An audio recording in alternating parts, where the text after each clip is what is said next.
Okay, then spiral model we call it as a meta model. Why we call it as a meta model? Because it includes all other SDLC models. It includes all other SDLC models. Nothing but it contains waterfall model and as well as it contains prototype model.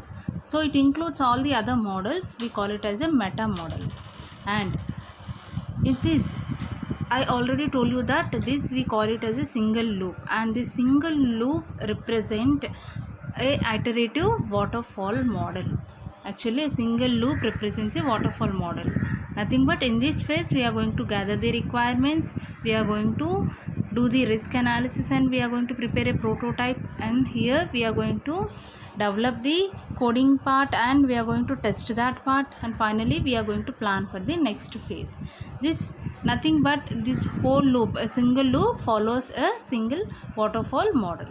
And at start of each phase we have risk handling in this part. So we are performing all the activities, so the spiral model we call it as a meta model.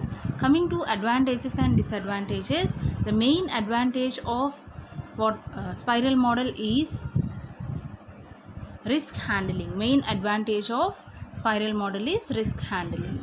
The starting only we are going to perform the risk analysis, so we can easily handle the risks.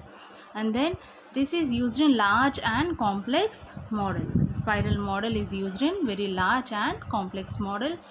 And in this spiral model,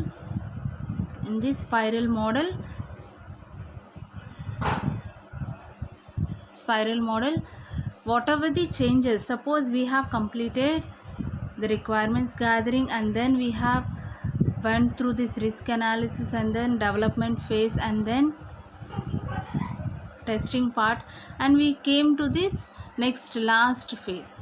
And at this time if customer want to make any changes to his software, then we can add that changes in the next loop.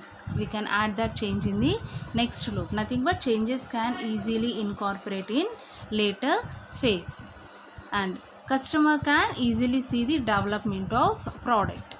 Then coming to disadvantages, we have disadvantages is nothing but much more complex than other SDLC models. Out of all other models, this is very complex and this is not at all suitable for small projects. And then it has number of phases. As it has number of phases, we don't know at the starting time. Nothing but estimation of cost is very difficult.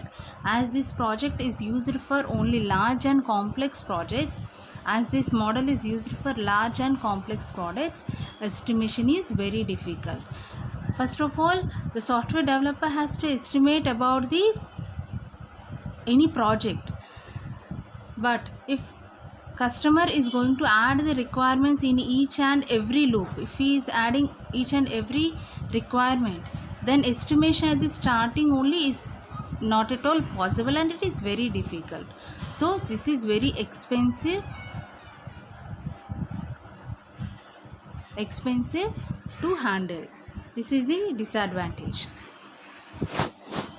Okay, we have advantages and disadvantages.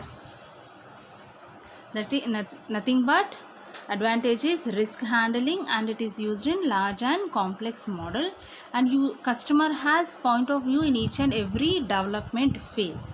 Next disadvantage is it is very complex than any other model and it is not at all suitable for small projects and estimation is very difficult. Okay, thank you.